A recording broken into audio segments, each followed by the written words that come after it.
Like करें, subscribe करें, bell icon को दबाएं ताकि हमारी वीडियो सबसे पहले आपके पास पहुंच सके। अगर हुसैन आवाज लगाते, लोग हमें ये भी ताना देते हैं हुसैन के साथ कोई गया नहीं, कोई गया नहीं। मैंने कहा हुसैन ने किसी को बुलाया नहीं, जाने की बात नहीं है। इमाम हुसैन ने किसी को बुलाया नहीं। अगर बुलाते तो मैंने कहा मेरा ईमान है, अब मैं किताब की नहीं दिल की बात कर रहा हूं और उसको किताब से साबित करूंगा। अगर हुसैन आवाज लगा देते, अगर हुसैन आवाज लगा देते, करबला का मैदान तंग पड़ जाता, इतने लोग आ जाते। का वो कैसे आते, वो कैसे आते? मैंने कहा हुसैन की दास्तान सुनने को बुला लो तो मैदान कम पड़ जाता है।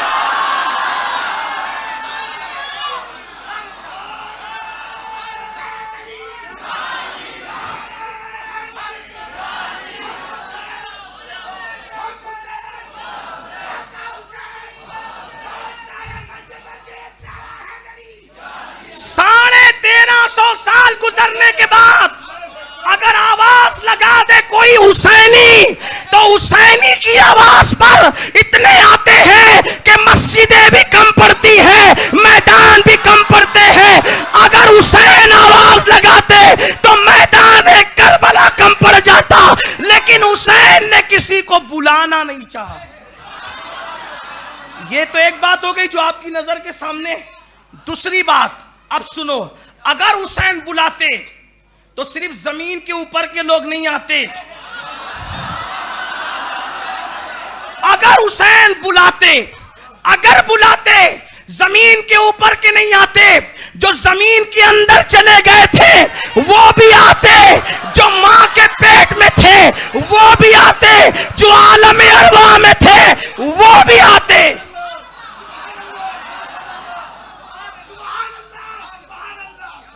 किसी ने कहा अमीनुल कादरी होश की बात कर, इतना मुबालगा न कर। मैं कहता हूं ये तो दिल की बात कही, लेकिन दिल की बात किताब से साबित करना पड़ेगी।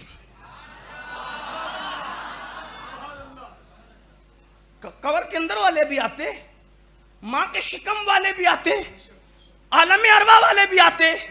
मैंने कहा हाँ, करबला में तुम ऐनक और अदसे लगाते हो ना मुहर्रम में, जरा 11वीं की अपनी तकरीरें भी याद करो। का वो क्या है, वो क्या है? मैंने कहा सुन, शेख अब्दुल हक मुहद्दिस देहलवी लिख रहे हैं, जुब्दतुल आसार है, उसके बाद इमाम अहले सुन्नत भी लिख रहे हैं, और हमारे उलमा भी, बुजुर्ग भी लिख रहे हैं, और दूसरों के बुजुर्गों ने भी लिखा। जब गौसे पाक ने कहा कि मेरा ये कदम हर वली की गर्दन पर है, तो जो कब्रों में थे उन्होंने भी गर्दन झुकाई, जो मां के पेट में थे उन्होंने भी गर्दन झुकाई, जो पैदा नहीं हुए थे वो भी गौस पाक के सामने आके गर्दन झुका गए और पूरा उफक भर गया। मैंने कहा जब 11वें नंबर के बेटे की आवाज पर जब वो गर्दन झुकाने आ सकते हैं, तो हुसैन की आवाज पर गर्दन कटाने क्यों नहीं आ सकते?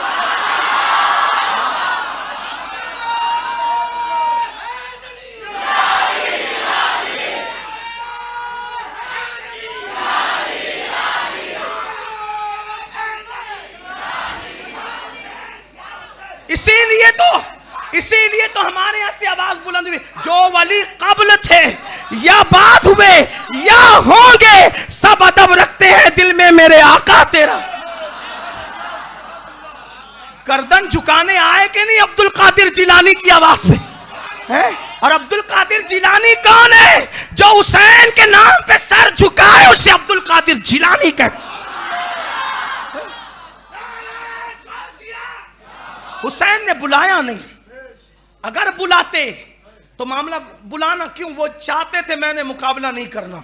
मुकाबला होता, टक्कर होती तो एक जीतता एक हारता। कहते दो शहजादों की, आज भी कहा जा रहा है कि दो शहजादों की जंग थी। हालांकि हाय हाय लोगों को क्या कहा जाए।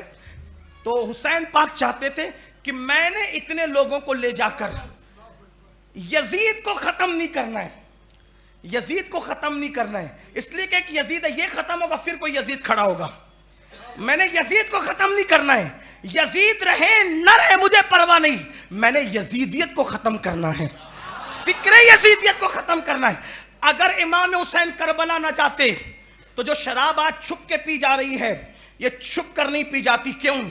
अलल ऐलान पी जाती, मिंबरों पे भी पी जा सकती थी, मस्जिदों में भी पी जा सकती थी, मदरसों में भी पी जा सकती थी। और जब पीने वाला पीता, तवज्जे, जब पीने वाला पीता, मना करने वाला तो पहले मना करता ही नहीं, कोई सरफिरा मेरी तरह कोई होकर के मना करता, पीने वाला जवाब देता मुझे क्या मना कर रहा है, इमाम हुसैन के इमाम ने शराब पी है, माअज़ल्लाह।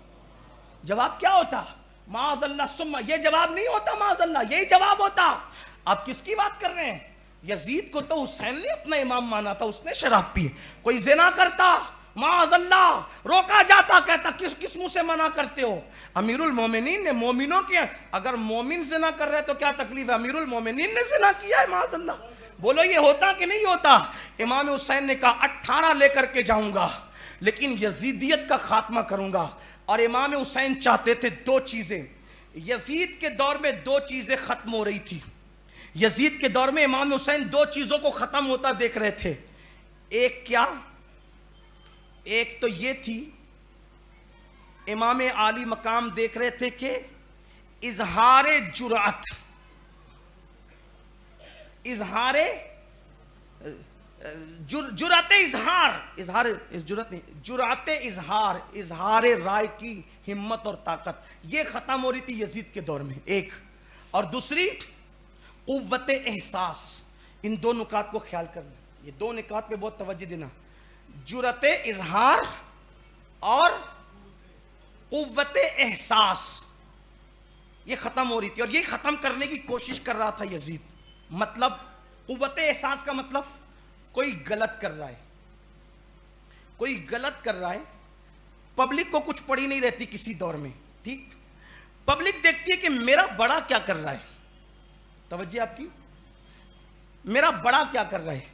तो उस वक्त तरीका कार ये होता है अहले बातिल का कि जो बड़े होते हैं उनको दो चीजों के जरिए से खरीदने की कोशिश की जाती है। एक ये,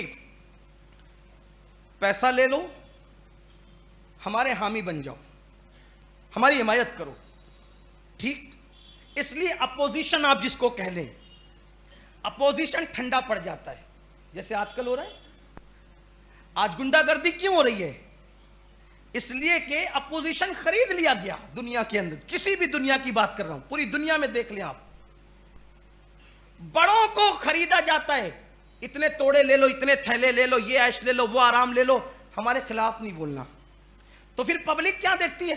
लीडर हमारे चुप हैं, कायदीन हमारे खामोश हैं, हम भी चुप हो जाए, ये होता है, ठीक?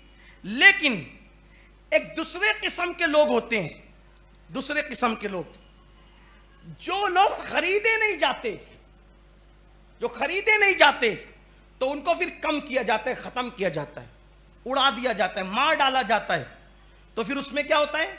जो दूसरे कायदीन होते हैं वो जान बचाने के लिए, मेरे बच्चे यतीम ना हो, मेरी बीवी बेवा ना हो, मेरा ऐश ना जाए, मेरा आराम ना जाए, तो वो उनका अंजाम देख के दबक कर बैठ जाते हैं। तो उससे अवाम के अंदर से कुव्वत एहसास, गलत हो रहा है, ये एहसास खत्म हो जाता है। और जब ये एहसास अवाम से खत्म होता है तो खवास के अंदर वो जो जुर्रत होती है रोकने की, टोकने की, वो खत्म हो जाती है। यजीद यही चाहता था कि हम ये करें, और उसको किसी से खतरा नहीं था। वो चाहता था कि हम लोगों को दबा लेंगे ताकत से, दबा चुका भी था वो, इसलिए कि ये उसकी कोशिश उस वक्त की नहीं थी, बहुत पहले से वो ताने बाने बुन रहा था। आप पूरी तारीख पढ़े, इब्ने जरीर को उठा के पढ़े, इब्ने कसीर को उठा के पढ़े, अल्लामा जलालुद्दीन सयूती को उठा करके पढ़े, आपको पता चलेगा। इसी तरीके से खुतबात मुहर्रम माजी करीब की किताब है, आप उसको देख लें, आपको यजीद का किरदार उसमें भी मिल जाएगा। इसी तरह से वो ताने बाने बुन रहा था और ये एहसास खत्म किया जा रहा था, बुराई को बुराई को। हालत ये थी मेरे अजीज कि जुमा का खुतबा दिया जाता, इतनी लंबी लंबी उसमें फेकम फाक होती कि जुमा का खुतबा होते होते असर का टाइम आता, असर का टाइम आते आते मगरिब का टाइम आने लगता, तो सहाबा जो जूनियर सहाबा वो भी बूढ़े हो चुके थे, तो वो डर के मारे, नमाज का वक्त जा रहा है, डर के मारे, ये तारीख है हमारी, आप कहते हैं हुसैन को क्या जरूरत थी? ये जरूरत थी, हुसैन को जरूरत ये थी, जब नमाज का वक्त तो जुमा का जा रहा होता तो वो लोग डर के मारे चुपके से हाथ उठा करके नमाज पढ़ते, यूं यूं बैठे बैठे सलाम फेर देते, जुमा जा रहा है। एक शख्स ने उठकर खड़े होकर के कहा कि कोई नई शरीयत नहीं आई, कोई नया कानून नहीं आया, मोहम्मदुर रसूलुल्लाह जो कानून लेके आए तो वही कानून आ रहा है। नमाज का टाइम जा रहा है, ये अपनी बकवास बंद करो, नमाज शुरू करो जुमा की। पता है क्या हुआ? का इसको नमाज की बड़ी फिक्र है, उड़ा इसकी गर्दन उड़ा, मस्जिद में गर्दन किस बुनियाद पे? जुमा के लिए कहा गया, जुमा के लिए कहा गया, गर्दन उड़ा। ये हालात बन रहे थे मेरे अजीज। इमाम हुसैन ने सोचा मैं जाऊंगा, मैं यजीदियत मिटाऊंगा। और ये जो इजहार जुरत है ना, ये जुरत है जो जुरत है जो इजहार की जुरत, किसी की कोई बात हक कहने की जुरत और बेबाकी है, मैं वो लोगों के दरमियान जिंदा करूंगा। गलती का एहसास, कुव्वत एहसास लोगों के अंदर जो मिट रहा है उसको खत्म नहीं होने दूंगा। मैं जाऊंगा, मुकाबला नहीं करूंगा, लेकिन मैं बेनकाब करूंगा यजीद को। इस फिक्र के साथ इमाम अली मकाम तशरीफ ले गए। फिर एक और बात, इंसान की जहनियत तरतीब पाती है, तवज्जो करना, इंसान की जहनियत तरतीब पाती है घर के माहौल से। इंसान की जहनियत तरतीब पाती है घर के माहौल से।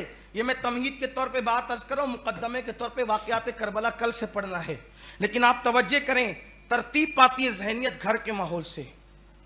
अब इमाम हुसैन जिस माहौल में पले थे और बच्चे जिस माहौल में पड़े थे, मैंने उस पर कोई तफसीरा नहीं करना क्योंकि मेरा उन्वान इमाम हुसैन है। इमाम हुसैन जिस घर में परवरिश पा रहे थे वो घर कौन सा था?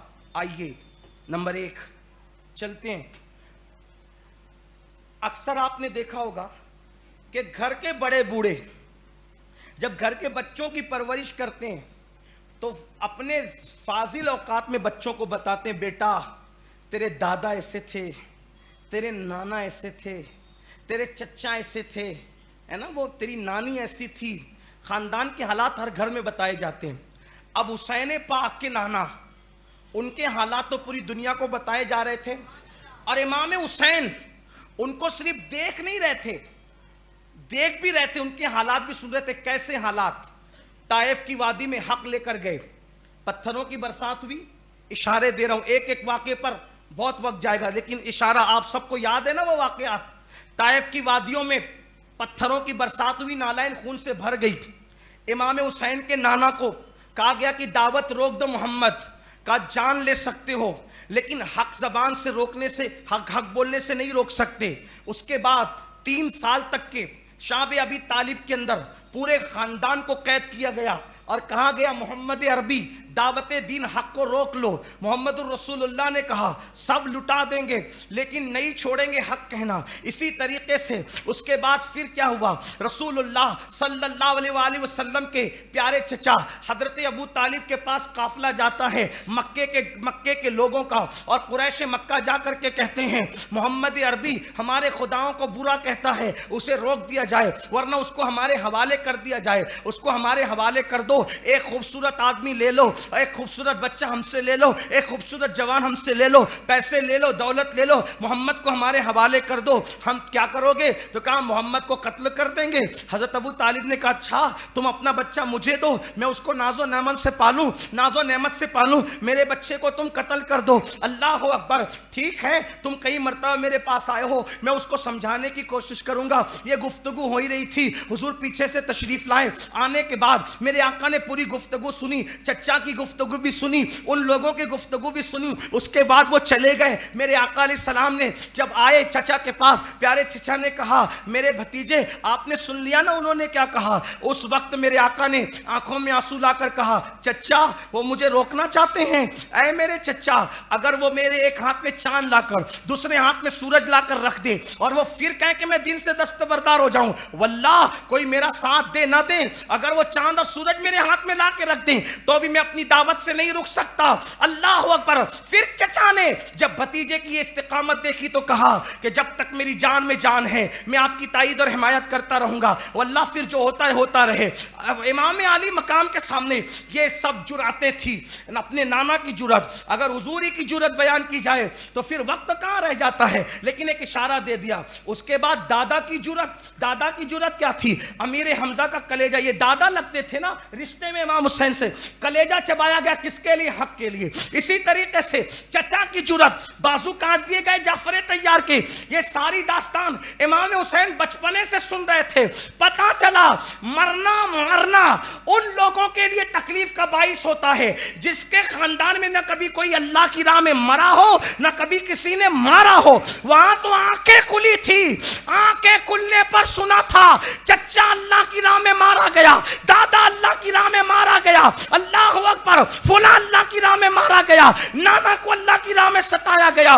ये दास्तान अजीमत और इस्तिकामत गोया के हुसैन के कानों में बचपने से गूंज रही थी। और फिर रही शुजाअत की बात, अल्लाह अकबर, तो बुज़दिल बल्ला अल्लाह कहने वाले कहते हैं शेर का बच्चा शेर होता है, लोमड़ी का बच्चा लोमड़ी होता है। मैं कहता हूं कोई शेर का बच्चा शेर क्या होता है? हुसैन का बाप शेर नहीं था बल्कि शेर खुदा था। और कैसा बहादुर कि अल्लाह के रसूल ने खैबर के मौके पे फरमाया झंडा कल उसको दूंगा जो फर्रार नहीं होगा। कौन नहीं होगा? फर्रार नहीं होगा, वो कर्रार होगा, कर्रार। मैं कर्रार नहीं कहता, हाँ, जिससे लोगों के दिल छलनी और नासबियत के, तो कर्रार। अली कौन थे? कर्रार। हुजूर की हदीस, आका ने फरमाया वो फर्रार नहीं होगा, वो कर्रार होगा, कर्रार। कर्रार जमीन थरथरा जाती है, नासबियत के कलेजे थरथरा जाते, वो कर्रार होगा, कर्रार। गैरे फर्रार, वो कर्रार। फर्रार किसको कहते हैं? जो भाग जाए पीठ फेर कर। और कर्रार किसको? जो पलट पलट कर हमला करे, पलट पलट कर। और फिर वो कहे कौन सा कर्रार? सिर्फ कर्रार नहीं, हैदरे कर्रार। कौन सा कर्रार? हैदरे कर्रार। यानी हैदर कहते हैं शेर को, और कर्रार मतलब पलट पलट कर हमला करने वाला। आका ने कहा कल झंडा उसको दूंगा जो कर्रार है, यानी पलट पलट करके हमला करने वाला है। पलट पलट। इतना बहादुर बाप का बेटा आज मुसलमान बुज़दिली का शिकार है। हम कहते हैं हुसैन को देखो, हुसैन अज़्म का नाम, हुसैन हौसले का नाम, हुसैन इनकलाब का नाम, हुसैन जोहदे मुसलसल का नाम, हुसैन हरकतें मुसलसल का नाम, हुसैन हयात अबदी का नाम, हुसैन हयात सरमदी का नाम। लोग कहते हैं खानकाई निज़ाम कायम करो, खानकाई। में कहा कौन सा खानकाई? तो कहो एक कोई एक गाल पे मार के जाए तो दूसरा भी पेश कर दो। मैंने कहा ना, ये कोई खानकाई निज़ाम है? ना ना, ये नामर्दी का निज़ाम है। निज़ाम खानकाइयत क्या है? जर्मनी की खाक छानने वाला इकबाल कहता है निकल कर खानकाहों से अदा कर रस्म शब्बीरी। अपनी जात के लिए कोई मारे तो दूसरा पेश कर देना, ये है खानकाई। लेकिन जब दीन पर वक्त आए तो फिर कोने में घुस के बैठना ये नामर्दी है। फिर बेटों को लेकर आना होगा। हम लड़ने लड़ाने मरने मराने की बात नहीं कर रहे, आप बात समझें। क्या कह रहे हम? जब भी कभी जमीर का सौदा हो दोस्तों, कायम रहो हुसैन के इनकार की तरह। इमाम हुसैन अला जद्दी वाले सलाम, ये खानदान की दास्तान थी। एक और बात, ये बहादुरी की दास्तान थी। अब दूसरी बात, हुसैन खुद को जान दे देना, कलेजा चबवा लेना, ये तेरे खानदान का हौसला है। लेकिन खुद मर जाना, खुद जान दे देना, ये आसान है। करबला ऐसी नहीं होगी। का फिर कैसी होगी करबला? का उसमें बेटा तेरे सामने काटा जाएगा। का मेरे लिए कोई नई बात नहीं है। हुसैन ने कहा मेरे लिए, इससे डरे वो बेटे के कटने से, बेटे के कटने से डरे वो जिसके यहां ये वाकया नहीं हुआ हो।